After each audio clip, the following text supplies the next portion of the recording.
Les anciennes arches spatiales s'activent avec l'arrivée de la flotte de la Confédération intergalactique, écrit par le Dr Michael Salas sur 8 janvier 2022. Postidine en vedette, diplomatie galactique, programmes spatiaux. Le 4 janvier 2022, j'ai reçu une mise à jour importante sur la découverte d'anciennes arches spatiales sur la Lune, Mars, l'Antarctique et d'autres endroits de notre système solaire. Selon Torrent Hérodion, un pilote de la Fédération galactique, dont les messages sont relayés par une ancienne archéologue professionnelle française, Elena Danaan. Ces énormes arches spatiales s'activent en raison de l'arrivée récente d'une grande flotte de vaisseaux spatiaux appartenant à une confédération intergalactique.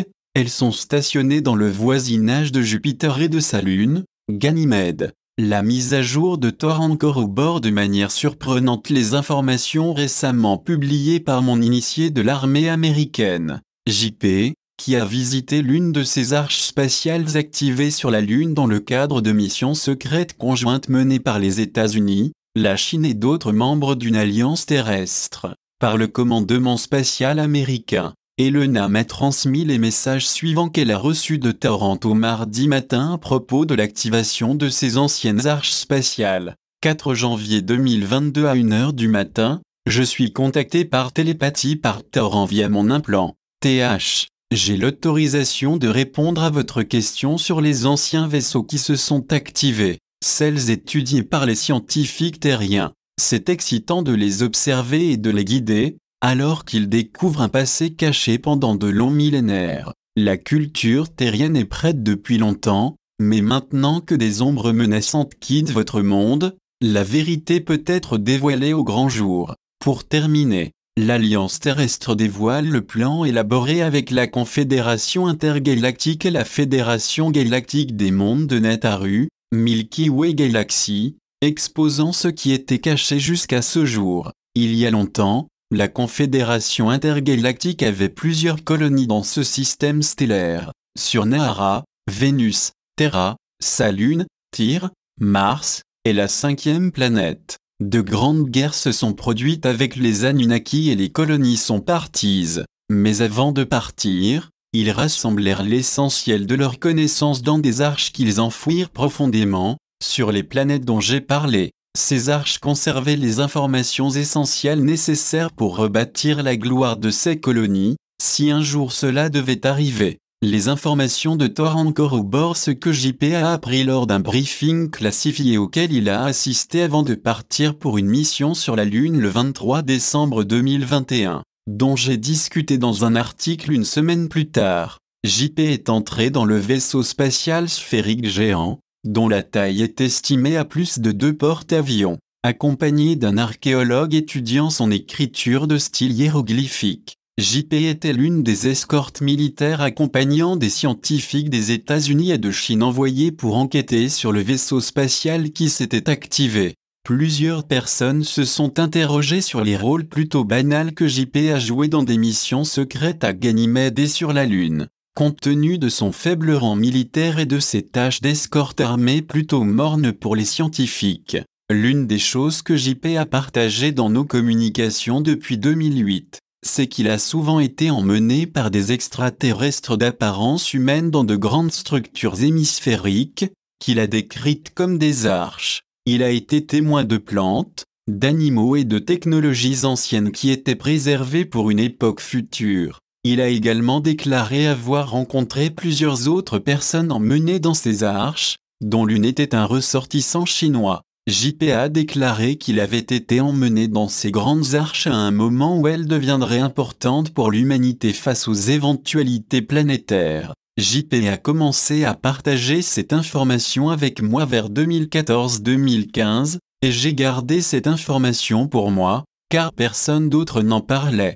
Des agents secrets américains, cependant, surveillaient les contacts extraterrestres de JP et nos communications, voire ici et ici. Cela m'amène à croire que JP fait bien plus que simplement escorter des scientifiques vers ces anciennes arches et effectuer des tâches d'escorte banales. En raison de son accès antérieur, il transporte une fréquence, une vibration ou un code énergétique qui facilite la sécurité et le succès des missions dans ces anciennes arches spatiales. La référence de Toran aux arches appartenant aux anciennes colonies de la Confédération intergalactique qui ont été forcées de partir il y a des millénaires en raison de grandes guerres dans notre système solaire est également très révélatrice.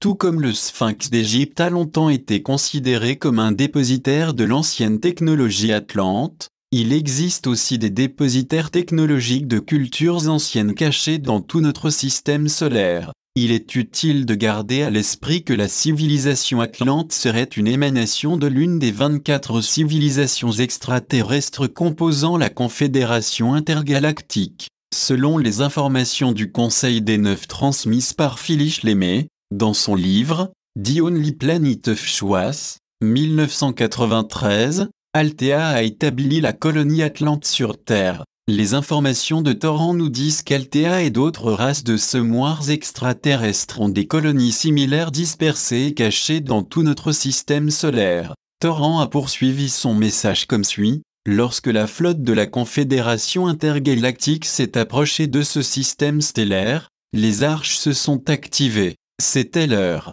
Le retour des CD marque le début d'une nouvelle ère, lorsque les terriens sont prêts à recevoir les connaissances cachées de longue date. Aucune règle n'est enfreinte quand les terriens font leurs propres recherches et découvrent les clés par eux-mêmes.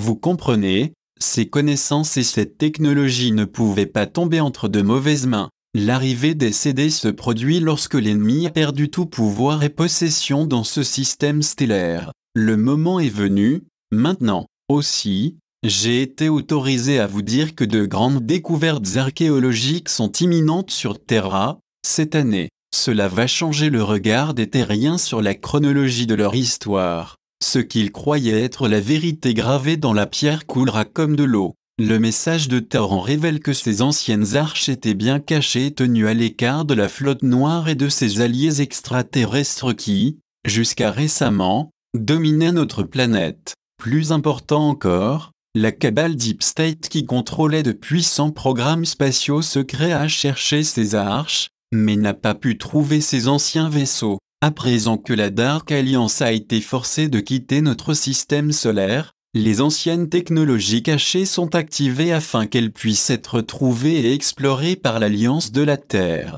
qui a été créée en juillet 2021 à la suite des accords de Jupiter. Le moment est maintenant venu de partager ouvertement ces technologies afin que l'humanité puisse en apprendre davantage sur les colonies extraterrestres oubliées depuis longtemps, leurs cultures avancées et leurs technologies, avant que des guerres dévastatrices n'entraînent leur disparition. Elena a ensuite eu des questions pour Toran.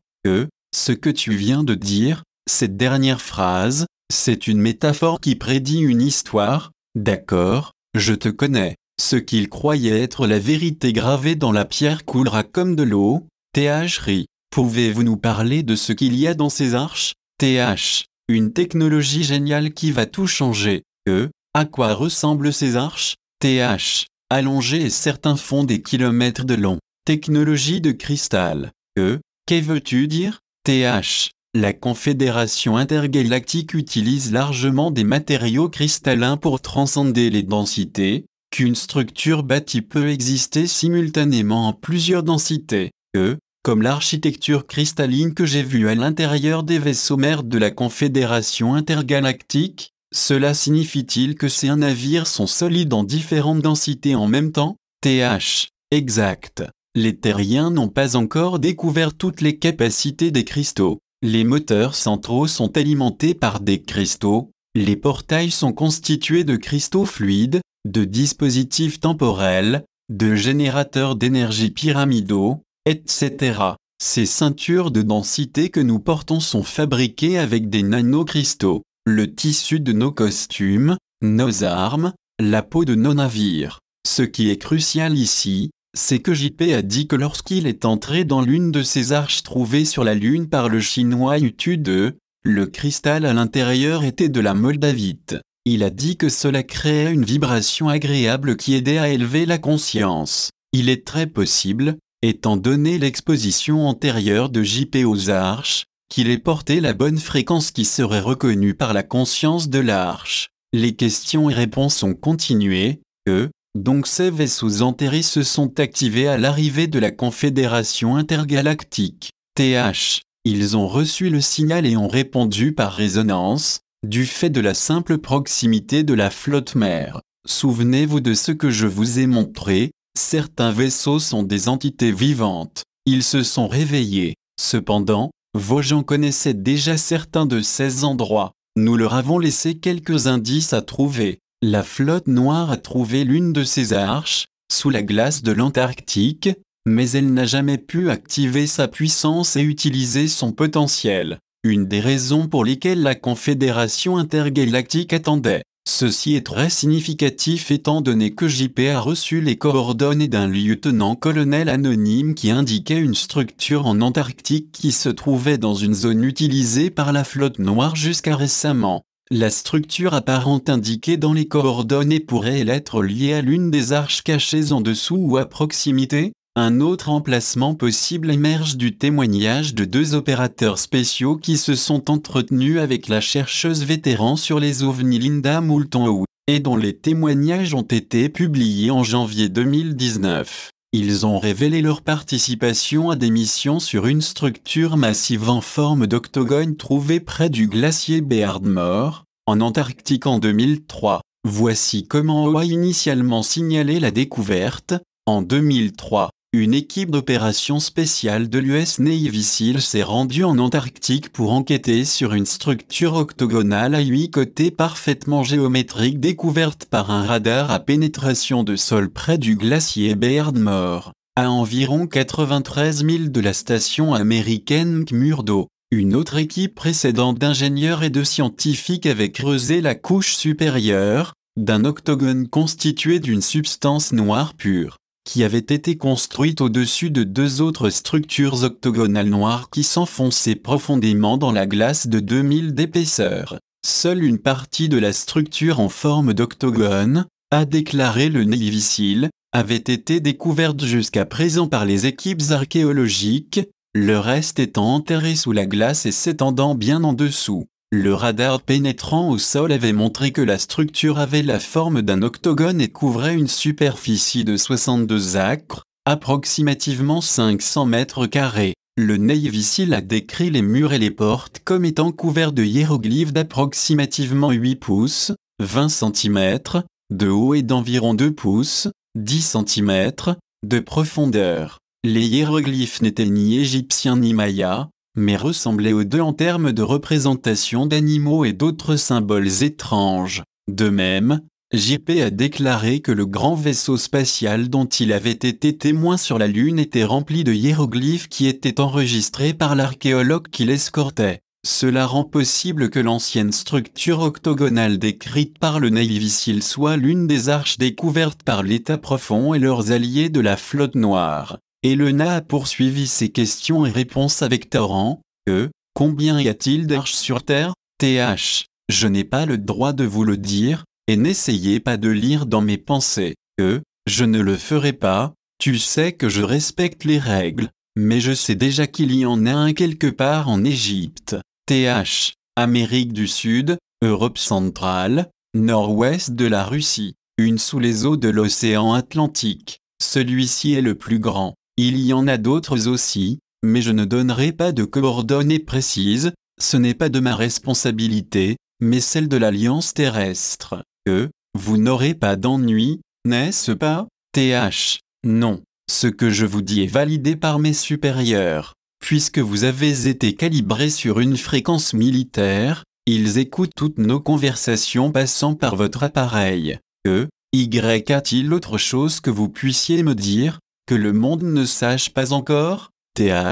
Chaque révélation vient à temps. Il y a un plan. Les civils terriens arriveront cette année à la réalisation complète et à l'acceptation d'autres cultures galactiques positives. Politiquement, de nombreux changements sont en cours, mais je ne dois pas en dire plus. Pour la sécurité du plan, l'Alliance terrestre supervise pratiquement tout. Être patient.